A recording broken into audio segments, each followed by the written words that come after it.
No céu só entra quem foi perdoado. E meus irmãos, essa é uma verdade fundamental que o apóstolo João nos ensina no versículo 12. Filhinhos, eu vos escrevo porque os vossos pecados são perdoados. Irmãos, é claro, isso não é tanto o nosso estilo, mas ao fazer uma afirmação dessa, ao lermos um versículo, uma sentença como essa, aqui no versículo 12, eu vos escrevo porque os nossos pecados são perdoados. Irmãos, isso aqui é motivo para nós darmos muita glória a Deus e aleluia. É motivo para nós nos alegrarmos do Senhor, em sabermos que os nossos pecados são perdoados, em saber que nós somos falhos, somos imperfeitos, pecamos todos os dias. Se alguém aqui não peca todos os dias, levante a mão, porque eu peco todos os dias. Saber que nós pecamos todos os dias, a Bíblia nos diz que nós pecamos por atos, palavras, pensamentos. Eu acho interessante quando Davi, orando ao Senhor, ele diz assim: Senhor, absolve-me até das faltas que me são ocultas. Ou seja, Davi diz assim: Senhor, eu peço perdão até pelos pecados que eu cometi, sem perceber que eu cometi. Muitas vezes, até mesmo sem perceber, nós estamos pecando. E aqui o apóstolo João diz assim: filhinhos, ele está falando para nós. Isso aqui não é para as criancinhas, não, é para nós. Filhinhos, eu vos escrevo porque os vossos pecados são perdoados. Aqueles que creem no Senhor Jesus já estão perdoados. Mas irmãos, ele nos diz algo interessante aqui no final do versículo. Ele diz: os vossos pecados são perdoados. Mas ele termina o versículo dizendo: por causa do seu nome. Veja, por causa do seu nome, do nome de Jesus. É por causa do nome de Cristo que os nossos pecados são perdoados. O perdão não é um merecimento nosso. Você não merece o perdão de Deus. Eu não mereço o perdão de Deus. Nós não merecemos o perdão de Deus. Nós somos perdoados unicamente por causa do nome de Cristo. O perdão não é um merecimento nosso, mas é de Cristo. Nós não alcançamos o perdão pelas nossas boas obras, mas pela obra de Cristo, pela obra que Cristo consumou na cruz. O perdão, meus irmãos, não é como um troféu que nós merecemos, não é? Já viu como é num campeonato, seja lá do que for, uma disputa, há uma premiação em jogo, e no final aquele que sai vencedor, ele é merecedor daquele troféu. Aquele que no final vence todos os demais opositores, os demais concorrentes, no final ele recebe aquele troféu e ele é merecedor daquele troféu. No entanto, não é assim com o perdão dos nossos pecados, porque nós não merecemos, nós não conseguimos os méritos para que Deus perdoe os nossos pecados. Nós não fazemos por merecer, nós não fazemos nada de bom. O apóstolo Paulo nos diz no capítulo 3 de Romanos que Deus olhou do céu e não viu nenhum justo, nenhum sequer. Não havia ninguém que fizesse o bem e que não pecassem, mas ele diz que todos se extraviaram, a uma se fizeram reprováveis. É isso que nós somos. Mas ele olha para nós e diz assim: os vossos pecados são perdoados por causa do seu nome, por causa de Cristo Jesus. Portanto, o perdão não é um merecimento nosso, não é um troféu que nós merecemos, é a graça de Deus em nós. O perdão é a graça de Deus que nós não merecemos, é um favor imerecido. Assim é o perdão de Deus em nossas vidas. E João fala que é por causa do nome de Cristo, por causa do seu nome. Ele não está aqui, meus irmãos, atribuindo nenhum poder mágico, né, ao nome de Jesus. A questão não é essa. Nós pensamos hoje um pouco pela manhã, na escola dominical, sobre essa questão do nome, a importância do nome, o nome de Deus. E vamos continuar trabalhando esse assunto na próximo domingo, na escola dominical. Vamos falar melhor sobre a questão do nome de Jesus. Mas eu quero antecipar aqui, meus irmãos, que quando ele diz que os nossos pecados são perdoados por causa do seu nome, ele não está atribuindo ao nome de Jesus nenhum poder mágico, unicamente ao nome em si, né? É muito comum a gente ouvir, né, nos nossos dias, pessoas dizendo: está amarrado em nome de Jesus, o sangue de Cristo tem poder, eu repreendo em nome de Jesus, eu amarro em nome de Jesus. Isso não serve de nada. Falar o nome de Jesus simplesmente por falar não vai resolver nada. Falar como unicamente uma superstição não serve, não resolve. A questão não é essa. A questão aqui, meus irmãos, é que o nome de Jesus nos identifica com a obra que Ele fez. Quando Ele diz que os nossos pecados são perdoados por causa do seu nome, Ele está querendo dizer que os nossos pecados são perdoados por causa da obra que Jesus fez, a obra que Ele consumou na cruz, que Ele sofreu, Ele morreu, Ele deu a sua vida por nós, por mim e por você. É por isso que nós somos perdoados. É porque a obra de Jesus, a obra expiatória de Cristo, o seu sacrifício na cruz, foi por mim, foi por você. É por isso que os nossos pecados são perdoados, por causa do seu nome. É por isso que quando nós chegarmos diante do Pai, e vamos chegar sem merecimento próprio, mas amparados na obra expiatória de Cristo. E quando nós estamos diante do Pai, e aqui entra a doutrina da imputação, Cristo vai imputar em nós, ou Ele já fez isso, já imputou em nós a sua justiça.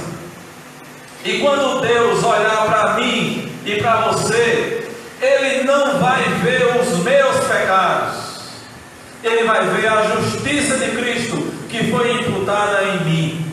Ele não vai ver o seu pecado, Ele vai ver a justiça de Cristo que foi imputada em você. É unicamente por isso que os nossos pecados são perdoados. Bendito seja o nome do Senhor. Em segundo lugar, meus irmãos, em primeiro lugar, o apóstolo nos diz que os nossos pecados são perdoados. Em segundo lugar, ele nos diz que nós temos o verdadeiro conhecimento de Deus. Acompanhe comigo, versículo 13. Pais, eu vos escrevo porque conheceis aquele que existe desde o princípio. Ainda no versículo 14, ele diz: filhinhos, eu vos escrevi porque conheceis o Pai. Pais, eu vos escrevi porque conheceis aquele que existe desde o princípio. Portanto, a segunda bênção maravilhosa que eu quero destacar nesta noite é que nós temos o verdadeiro conhecimento de Deus. Em primeiro lugar, nós somos perdoados.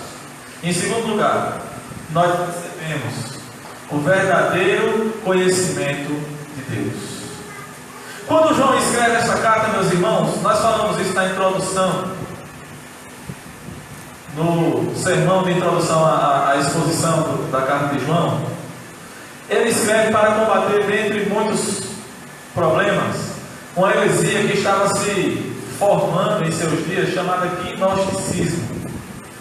E os gnósticos diziam que eles eram os mantenedores do verdadeiro conhecimento. Eles diziam, arrogavam para si, que tinham o conhecimento da divindade e que através do conhecimento eles poderiam chegar à perfeição.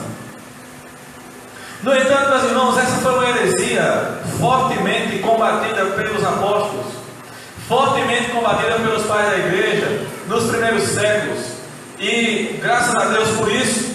E João aqui escreve para mostrar que os falsos mestres da sua época, embora eles pensassem, eles afirmassem que eram os donos do verdadeiro conhecimento da divindade, João aqui, quando ele escreve esta carta, ele esclarece, ele afirma, ele escreve aos crentes para mostrar a eles e também a nós que o verdadeiro conhecimento de Deus não pertence aos gnósticos, não pertence aos mestres gnósticos da sua época. O verdadeiro conhecimento de Deus pertence aos crentes, aos servos de Deus, aos cristãos verdadeiros, aqueles a quem Deus se revelou, porque Ele se revelou a nós. Nós falamos um pouco sobre isso de manhã também, na escola dominical. Ele se revelou a nós, e o que nós conhecemos de Deus é aquilo que Ele quis revelar a nós. E a revelação final, a revelação especial de Deus em Cristo Jesus, através da sua palavra, é por ela que nós chegamos ao conhecimento de Deus. Portanto, não são os conhecimentos ocultos, esotéricos, dos gnósticos, mas sim o conhecimento dado por Deus. E interessante, meus irmãos, este conhecimento de Deus, ele diz aqui: eu vos escrevo porque conheceis aquele que existe desde o princípio. No versículo 13, no versículo 14 ele diz: eu vos escrevo porque conheceis o Pai, conheceis aquele que existe desde o princípio. E a ideia de conhecer aqui, meus irmãos, é a ideia de ter um relacionamento de intimidade. Conhecer aqui e conhecer a Deus, esse conhecimento de Deus não é apenas um conhecimento teórico, não é apenas um conhecimento intelectual, não é apenas conhecer e ouvir falar, mas é um conhecimento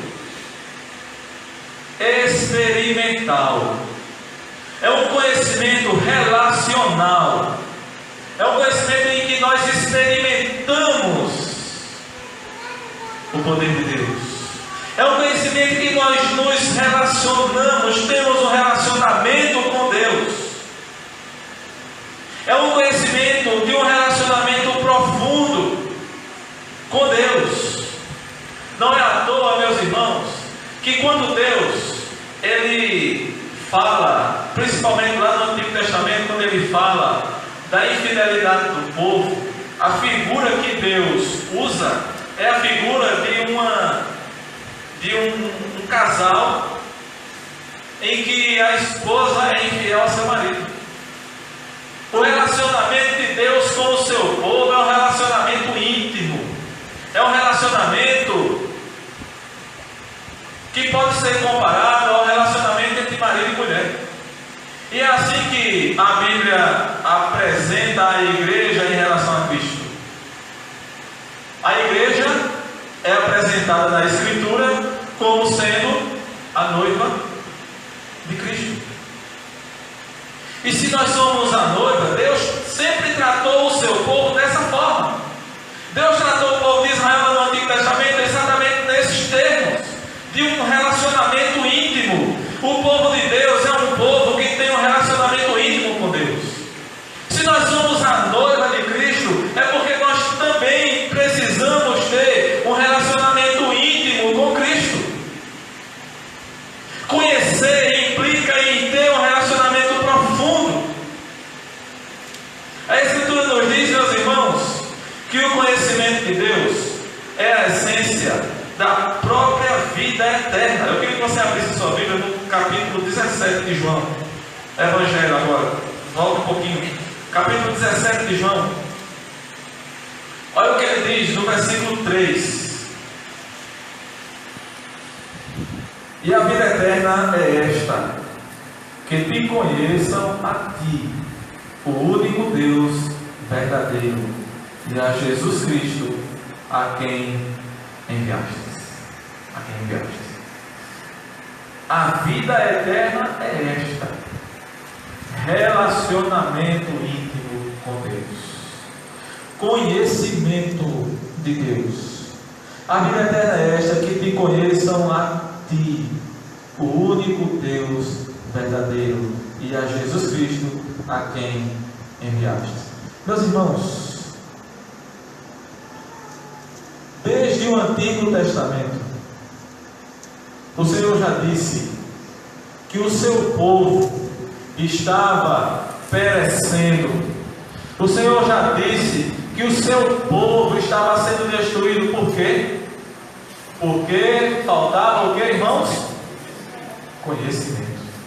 A falta de conhecimento, a falta do conhecimento de Deus é a destruição do povo. O povo perece por falta de conhecimento. E isso já era uma realidade no Antigo Testamento, irmãos. Não é diferente, não tem sido diferente nos nossos dias. Existe uma falta de conhecimento muito grande no meio do povo que se diz o povo de Deus. No meio do povo que se chama pelo nome de Deus. Falta conhecer a Deus. Falta o conhecimento, este relacionamento íntimo. Tem muita gente que entra na igreja, passa um tempo lá, depois sai, vai para outra, entra numa igreja, entra na outra e não conhece a Deus. Tem muitas pessoas que têm frequentado a igreja e tem muitas igrejas por aí que não proporcionam esse conhecimento íntimo de Deus. Porque falta esse ensinamento, falta o conhecimento, falta o ensinamento da palavra de Deus. Irmãos, é através da palavra, a Escritura. Estava marcando aqui. É através da palavra, a Escritura, que nós conhecemos a Deus. É por ela. Jesus disse: são elas que testificam de mim, a Escritura. É a Escritura que vai nos apresentar o Deus verdadeiro. Esta é a revelação especial de Deus para nós. E se nós não temos relacionamento com a Escritura, nós não temos relacionamento com Deus. Quantas vezes a gente só pega na Bíblia para vir para a igreja? Não é? Quantas vezes a gente tem tempo para tanta coisa, né? O pastor John Piper disse que a internet e as redes sociais vão servir para uma coisa: para quando nós estivermos diante de Deus, nós não podermos dizer que não líamos a Bíblia e nem orávamos por falta de tempo. Às vezes ele diz assim: não, é porque eu estou sem tempo, é muito corrida, eu não tive tempo hoje. Né? E meus irmãos, precisamos desse conhecimento de Deus. Mas se nós não buscarmos o conhecimento, se nós não buscarmos a Escritura, nós não vamos ter esse relacionamento, esse conhecimento com Deus. O povo é destruído porque falta o conhecimento, e diz a Escritura que é por falta do ensinamento da palavra de Deus que existe essa falta de conhecimento e consequentemente a destruição do povo. A Escritura nos diz ainda que o povo que conhece a Deus é um povo forte e ativo. Está lá no livro do profeta Daniel, capítulo 11 e o versículo 32. O povo que conhece a Deus é um povo forte e ativo. Para conhecermos a Deus, precisamos buscar a Deus através da Escritura, através de uma vida de relacionamento, de comunhão íntima com o nosso Deus. São dois pontos fundamentais, né? Alguém perguntou certa vez a Charles Spurgeon qual era mais importante para o crente: orar ou ler a Bíblia? E a resposta de Spurgeon foi: qual é a asa mais importante de um passarinho, a esquerda ou a direita? As duas, né? Da mesma forma, meus irmãos, leitura e oração são como as asas de um passarinho. Se tirar uma das duas, ele não voa. Para que nós cultivemos uma vida de relacionamento íntimo com Deus, precisamos buscar a Deus através da leitura da palavra e da oração. Um povo que conhece a Deus é um povo forte e ativo. Um povo que desconhece a Deus é um povo que perece. Portanto, em primeiro lugar, o apóstolo João nos ensina que os nossos pecados são perdoados. Em segundo lugar, ele nos ensina que nós temos o verdadeiro conhecimento de Deus. E em terceiro lugar, meus irmãos, ele nos diz e nos ensina que nós temos a vitória contra o maligno. Os nossos pecados são perdoados. Nós temos o verdadeiro conhecimento de Deus. E nós temos a vitória contra o maligno. Ainda no versículo 13. Jovens, eu vos escrevo, porque tendes vencido o maligno. Versículo 14. Jovens, eu vos escrevi, porque sois fortes, e a palavra de Deus permanece em vós, e tendes vencido o maligno. Jovens, vocês são fortes, a palavra de Deus permanece em vós. Os jovens são fortes, né? E ele diz: vocês têm vencido o maligno. Irmãos, o apóstolo João, ele nos fala aqui que os jovens são fortes. No entanto, isso não se dá por causa da sua própria força. A nossa força, na verdade, ela não é nossa. Eu acho interessante o que o apóstolo Paulo fala em uma de suas cartas, quando ele está dizendo dos avanços que Deus proporcionou a ele através do Evangelho. Ele diz assim: não fui eu, foi a graça de Deus comigo. Paulo não se jactanciou, ele não se jactou em nenhum momento, ele não se orgulhou. Paulo poderia muito bem, né, ter dito: olha, eu aprendi tantas igrejas, eu fui o que mais escreveu carta, né, praticamente metade do Novo Testamento saiu da pena de Paulo. Eu fui o que mais escreveu, eu fui o que mais pregou, eu fui o que mais abriu igrejas, eu fui o que fez mais viagens missionárias, eu fui o que mais trabalhei, eu tive uma força muito grande. Paulo disse: não, eu não fiz nada, foi a graça de Deus comigo. Pelo contrário, Paulo disse que se gloriava em quê? Na fraqueza. Paulo disse: quando eu penso que eu estou forte, é que eu sou fraco.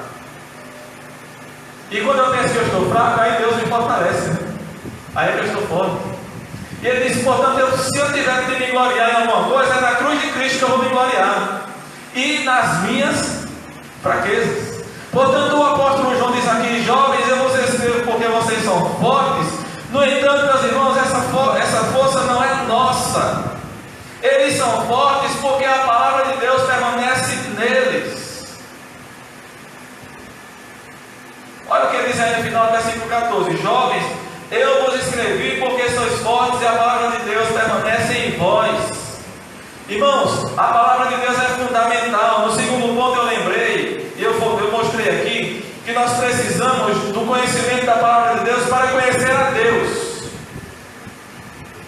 E ele continua mostrando a necessidade da palavra de Deus para que nós continuemos firmes, para que nós possamos continuar firmes em nossa vida cristã, em nossa caminhada, cheia de lutas, cheia de desafios,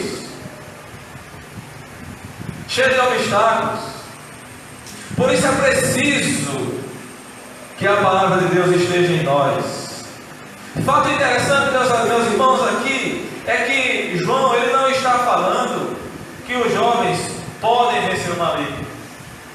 Ele não está dizendo, ou ele não fala aqui em um aspecto possível, de uma possível vitória, em um aspecto condicional. Ele não fala de algo incerto, não. Ele não está apenas desejando, olha, né, a palavra de João aqui está dizendo assim: olha, meus irmãos, vocês são fortes e eu desejo que vocês vençam o maligno. Não, ele não está apenas desejando, dizendo que existe uma possibilidade de que eles vençam o maligno. Ele não está falando isso. Tanto no versículo 13 quanto no versículo 14 ele diz: jovens, versículo 13, a parte final: eu vos escrevo porque tendes vencido o maligno. Veja que aqui a palavra já está de uma maneira realizada. Ele fala de algo já consumado. Eu vos escrevo porque tendes vencido o maligno. No versículo 14 ele diz a mesma coisa: eu vos escrevi porque sois fortes, a palavra de Deus permanece em vós e tendes vencido o maligno. Vocês já venceram. É isso que ele está dizendo. Já venceram. A vitória já está certa. O tempo do verbo aqui, meus irmãos, no original, ele indica uma ação definitiva, algo que já se consumou e que não precisa mais se repetir. O tempo do verbo no original é isso. Quando ele diz vocês têm vencido, ou seja, é algo que já aconteceu, já é fato consumado. Não existe possibilidade disso voltar atrás. Não existe possibilidade disso se desfazer de alguma forma. Não, isso já aconteceu, é fato consumado. É uma ação definitiva. Vocês já venceram o maligno. E como foi que isso aconteceu? Como é que isso acontece nas nossas vidas, meus irmãos? Irmãos, existe um pensamento aí, um ensinamento que há algum tempo vem assolando a Igreja de Cristo, de que o crente ele não pode sofrer, né? De que o crente ele tem que ser vencedor na sua vida diária, na sua vida cotidiana. Utilizam-se muitos versículos, muitas vezes isolados, né? Como por exemplo, um dos mais usados é Filipenses, né? 4. Tudo posso naquele que me fortalece. E aí, olha, você pode fazer tudo. Você é vencedor e você pode conquistar o que você quiser, porque a Bíblia diz que tudo posso naquele que me fortalece. Irmãos, essa afirmação, ela é apenas a verdade sendo distorcida. Eu não diria nem que ela é uma meia verdade. Ela é a verdade sendo distorcida. Porque a palavra de Deus nos diz, não é que eu posso comprar o carro que eu quiser, que eu posso comprar a casa que eu quiser, que eu posso ter o emprego que eu quiser, que eu posso ganhar o salário que eu quiser, que eu posso ter as coisas que eu quiser. Não é isso que a palavra de Deus está dizendo. Por exemplo, como eu citei Filipenses 4:13, quando o apóstolo Paulo fala, tudo posso naquele que me fortalece, a gente tem que olhar o que ele falou antes. Ele disse, olha, tanto sei passar fome, como ter a barriga cheia. Eu estou usando minhas palavras aqui, mas é isso que ele está falando. Tanto eu sei passar fome, como estar com a barriga cheia. Tanto eu sei passar frio, como não. Tanto eu sei ter necessidade, ou não. Eu tanto sei passar por coisas boas, como por coisas ruins. Eu tanto posso passar por bonança, ou por escassez. É isso que Paulo está dizendo. Por isso ele diz, tudo posso naquele que me fortalece. O tudo que ele pode naquele que o fortalece é passar frio, fome, nudez, perigo, espada. Não é isso que ele escreve lá em Romanos? Quem é que vai nos separar do amor de Cristo? Tribulação, angústia, perseguição, fome, nudez, perigo, espada. Porque todos os dias nós somos entregues como ovelhas ao matador. Mas em todas essas coisas nós somos o quê? Mais do que vencedores. Irmãos, a nossa vitória já está consumada. Nós já somos mais do que vencedores. Não é algo que nós estamos lutando para ver se a gente chega lá. Eu já conversei com alguém e a pessoa me disse, olha, a salvação é uma coisa que eu estou lutando por ela. Se eu perseverar até o fim, eu posso chegar. Mas se eu não perseverar, eu posso cair pelo caminho. Não é isso que a Bíblia nos ensina. Não é esse o ensinamento da Escritura. O ensinamento da palavra de Deus é esse. Nós já somos mais do que vencedores. Nós já vencemos. Ele diz, eu vos escrevo porque tendes vencido o maligno. Você já venceu. Mas como é que isso acontece? Como foi então? Se eu estou dizendo que isso já aconteceu, nós já vencemos. Como foi que isso aconteceu então? Meus irmãos, isso aconteceu e acontece com todos aqueles que estão em Cristo Jesus e têm comunhão com Ele. Nós já vencemos o maligno, não por nós, não pelas nossas forças, não porque somos mais fortes, mas unicamente por causa dos méritos de Cristo. Esses, portanto, meus irmãos, participam da vitória que Jesus conquistou sobre todos os poderes das trevas. Quando Jesus consumou a obra da salvação, quando ele expirou ali na cruz e disse: está consumado, a obra da salvação está completa. Naquele momento ali, ele venceu, e venceu por nós. Naquele momento ali, ele venceu os poderes das trevas, ele venceu os poderes do maligno, e a morte não pôde detê-lo. Ele ressuscitou, e ressuscitou para nos dar a vitória. A Escritura nos diz que se Cristo não houvesse ressuscitado, seria vã a nossa pregação, seria vã a nossa fé, seria em vão tudo isso que nós estamos fazendo aqui nesta noite, se Cristo não houvesse ressuscitado. Mas o fato é que o túmulo está vazio, ele não está mais lá, ele ressuscitou, ele está diante do Pai, ele está à direita do Pai, intercedendo por cada um de nós. Ele ressuscitou, portanto ele venceu a morte, ele venceu as cadeias da morte, os grilhões da morte, ele venceu o maligno. Esses, meus irmãos, essa é a vitória do crente, essa é a nossa vitória.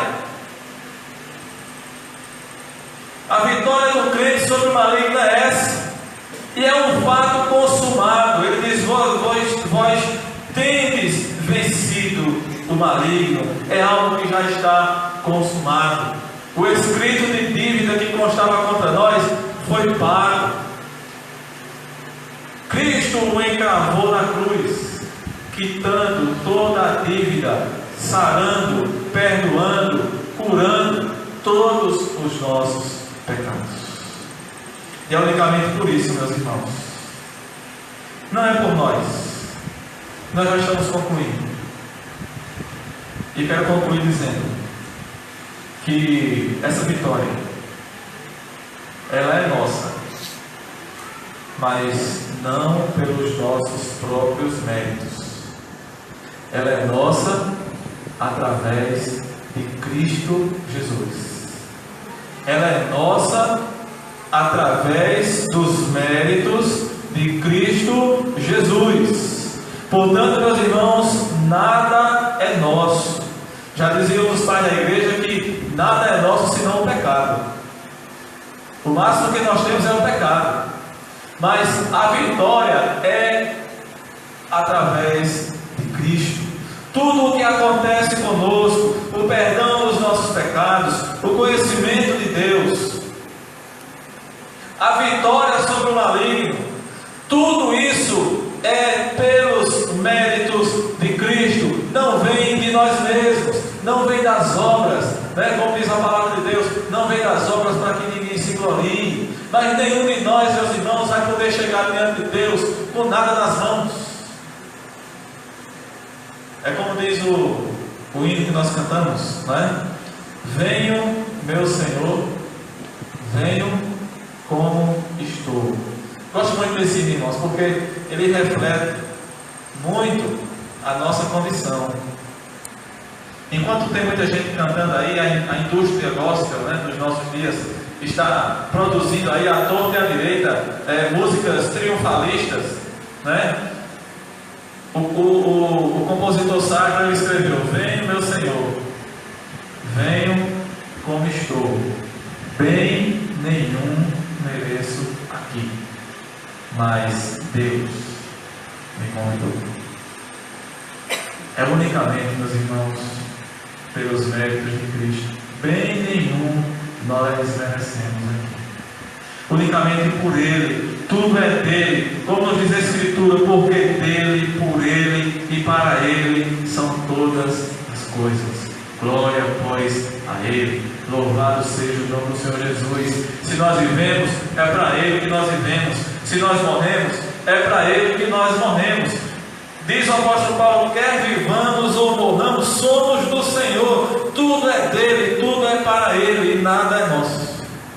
Mas é dele, tudo para Ele. Tudo o que acontece conosco vem pelos méritos de Jesus Cristo. A Ele a honra, a glória para todo sempre. Amém.